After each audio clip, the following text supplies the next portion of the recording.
அனைவருக்கும் வணக்கம். இன்றைய தினம் நுண்ணறிவு மற்றும் உளச்சார்பு தொடர்பான மற்றொரு காணொளியிலே உங்களை சந்திப்பதில் மகிழ்ச்சி. அந்த வகையில் இலங்கையில் நடைபெறுகின்ற அனைத்து போட்டி பரீட்சைகளுக்குமான நுண்ணறிவு மற்றும் உளச்சார்பு தொடர்பான காணொளியாய் காணொளி அமைய இருக்கின்ற இன்றைய காணொளியில் இலங்கை மத்திய வங்கிக்கு முகாமைத்துவ பயிலுனர்களை ஆட்சேர்ப்பு செய்வதற்காக 2018ஆம் ஆண்டு நடைபெற்ற நுண்ணறிவு வினாத்தாளிலிருந்து ஒரு சில வினாக்களை உங்களுடன் பகிர்ந்து கொள்ள இருக்கின்றேன். நாங்கள் தற்போது வினாக்களுக்குள்ளே நுழையலாம்.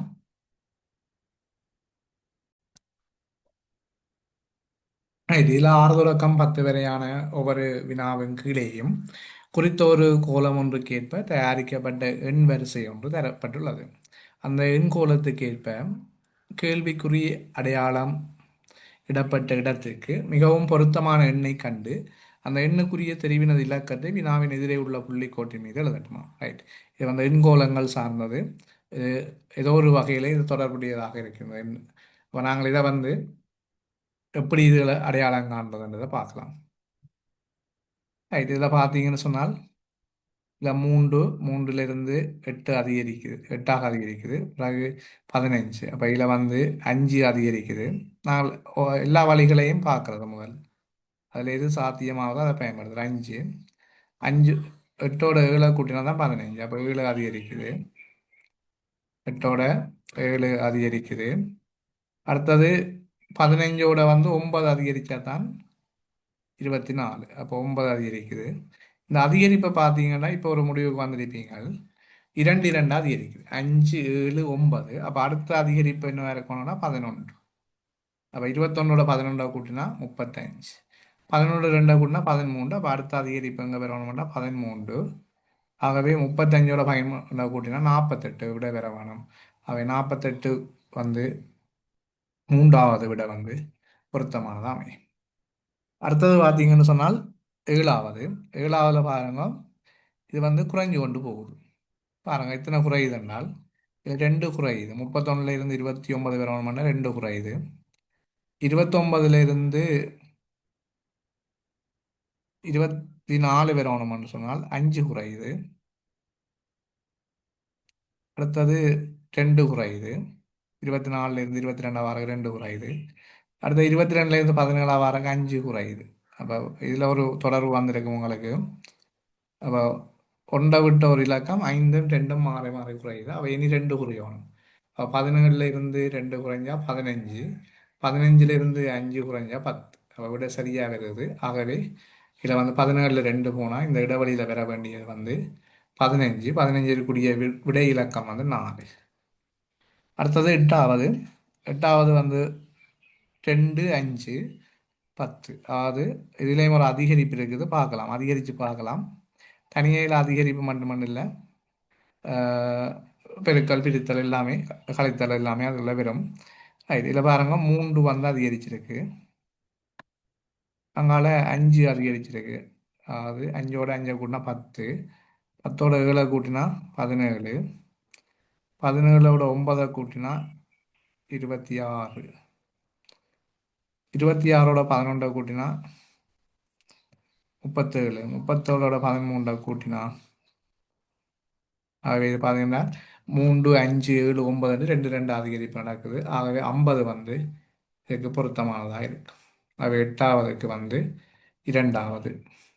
ரைட், அடுத்த 9ஆவது. இல்லை 1 3 4 7 அப்படின்னு போகுது, பார்க்கலாம் இது என்ன தொடர்போடு இருக்குண்டு. இதில் வந்து 2 அதிகரிப்பு, அப்புறம் இதில் 1 அதிகரிக்குது, இதில் வந்து அப்புறம் 3 அதிகரிக்குது, இதில் வந்து 4 அதிகரிக்குது. அதில் ஒரு தொடர்பு இல்லாமல் போய் கொண்டிருக்கு. அப்போ வேறு வழிமுறை ஏதாவது இருக்கான்னு பார்ப்போம். ரைட், இதில் வந்து 1ஓட 2 கூட்டம் 3 வருது. அந்த 3ஓட 1 கூட்டம் 4 வந்தது. பிறகு இந்த 4ஐயும் 3ஐயும் கூட்ட 7 வருது. இது 2ஐயும் கூட்ட 7 வருது. ரைட், இப்படி பார்க்கலாம் அதை. ரைட், பாருங்க இந்த தந்திருக்கிற இலக்கம் 1ஐயும் 3ஐயும் கூட்ட 4 வருது. மூன்றாவது இலக்கம் 4 இருக்குது. 4ஓட வந்து ரெண்டாவது இலக்கத்தை கூட்ட மூண்டை கூட்ட எங்களுக்கு 7 வருது.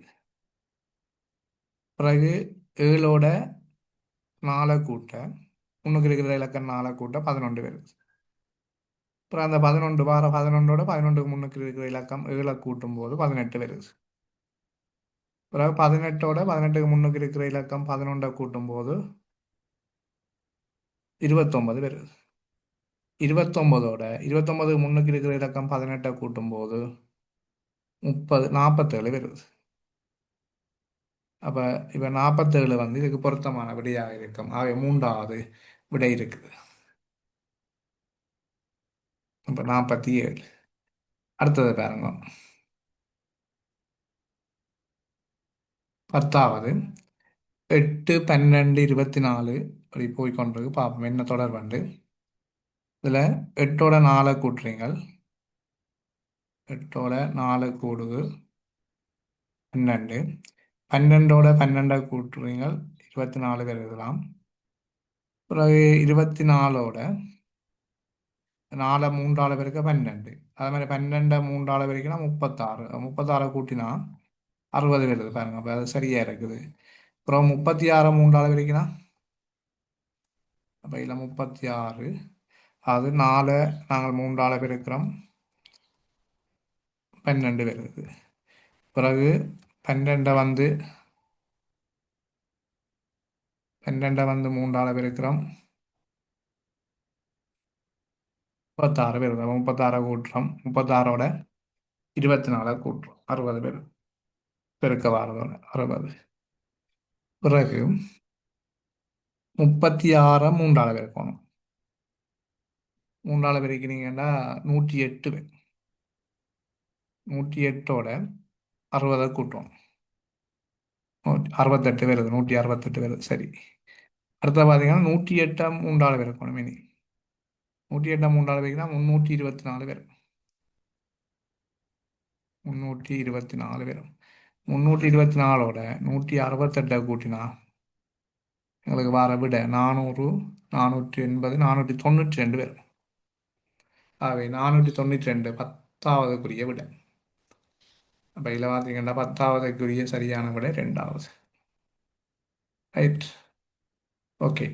இதே போல் நாங்கள் இன்னும் ஒரு வினா பகுதியை இதில் பார்க்கலாம். 1லிருந்து 5 வரையான வினாக்களையும் பார்ப்போம். இதில் பாருங்க 1லிருந்து 1 தொடக்கம் 5 வரை உள்ள ஒவ்வொரு வினாவின் கீழேயும் 4 சொற்சோடிகள் தரப்பட்டுள்ளன. அவற்றில் 3 சொற்சோடிகள் அவற்றில் உள்ள சொற்கள் ஒவ்வொன்றுக்கும் இடையே குறித்தான சமமான தொடர்பை அடிப்படையாக கொண்டு அஹ், தொடர்பட்டது தான். அவற்றுக்கான சமமான தொடர்பை காட்டாத எஞ்சிய சொற்சோடியை தெரிவு செய்து அதற்குரிய தெரிவினது இலக்கத்தை வினாவின் எதிரே உள்ள புள்ளி கோட்டின் மீது எழுதட்டுமா. ரைட். இதில் பார்த்தீங்கன்னா முதலாவது கேள்வியில் முதலாவது சொற்சோடி வந்து மான் நரி, ரெண்டாவது சிங்கம் மலைப்பாம்பு, பூனை நாய், மற்றது புலி பாம்பு. இதில் வந்து பார்த்தீங்கன்னா மான் ஒன்று வித்தியாசமாக இருக்குது பாருங்க. மான் வந்து ஒரு என்ன சொல்கிறது,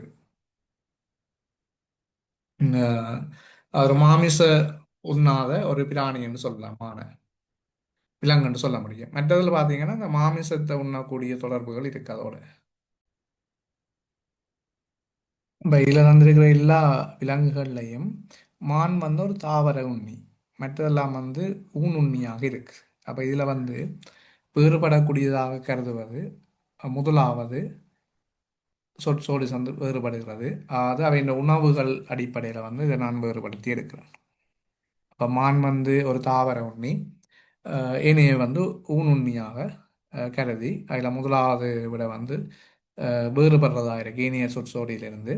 ஆகவே நாங்கள் முதலாவது விட பொருத்தமானது.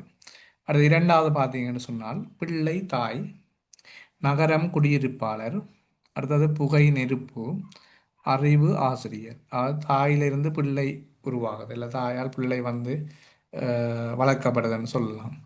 குடியிருப்பாளர்களால் நகரம் வந்து கட்டியெழப்படுது, ஆசிரியரால் அறிவு பரிமாற்றப்படுது, நெருப்பில் இருந்து புகை வந்து பரிமாற்றப்படுது.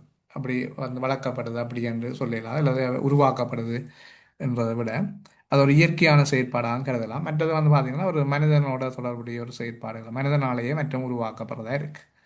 மற்றதெல்லாம் வந்து இயற்கையானதாக கருதப்படுது. அதே போல் நாங்கள் இதில் வந்து வேறுபடுறதாக வந்து இரண்டாவது வந்து புகை நெருப்பு என்பது வந்து வேறுபாடு ஏனையோட ஒப்பிடும்போது வேறுபடுறதாக கருத முடியும். அடுத்தது பார்த்தீங்கன்னு சொன்னால்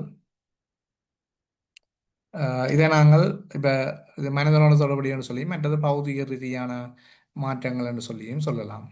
மூன்றாவது புகை நெருப்பு அப்படியும் வேறுபடுத்தி பார்க்கலாம். ரைட், அதை மாற்று விடைகள் இருந்தால் நீங்களும் அதை பதிவு செய்ய முடியும்.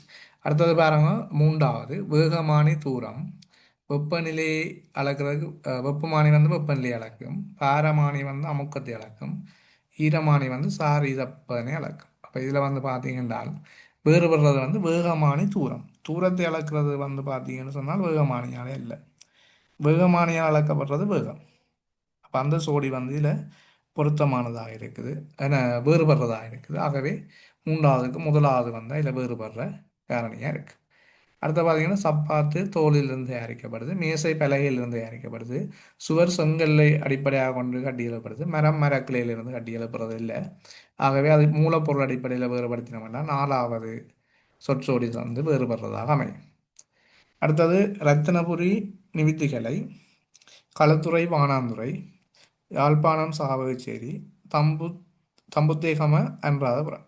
இதில் பார்த்தீங்கன்னா மாவட்டம், அது பெரிய பிரதான நகரம் சொல்லப்பட்டு இல்லை மாவட்டம் சொல்லப்பட்டு அதில் நகரம் சொல்லப்படுது. களத்துறை பாணாந்துறை, யாழ்ப்பாணம் சாவகச்சேரி. இதில் நாலாவது மட்டும் பார்த்தீங்கன்னா முதல் அந்த ஒரு சிறிய நகரம் சொல்லப்பட்டு அதை விட பெரிய நகரம் அன்றாதபுரத்தை சொல்லப்படுது அல்லது மாவட்டத்தை சொல்லப்படுது. ஆகவே நாலாவது வந்து அதில் வேறுபடுறதாக அமையும். Right, okay. இவ்வளவுதான் இந்த காணொளியில் இன்றைய தினம் நாங்கள் பார்வையிட்டு அல்லது உங்களோட பகிர்ந்து கொண்ட வினாக்கள். இன்னும் ஒரு காணொளியிலே நாங்கள் சந்திப்போம். நன்றி.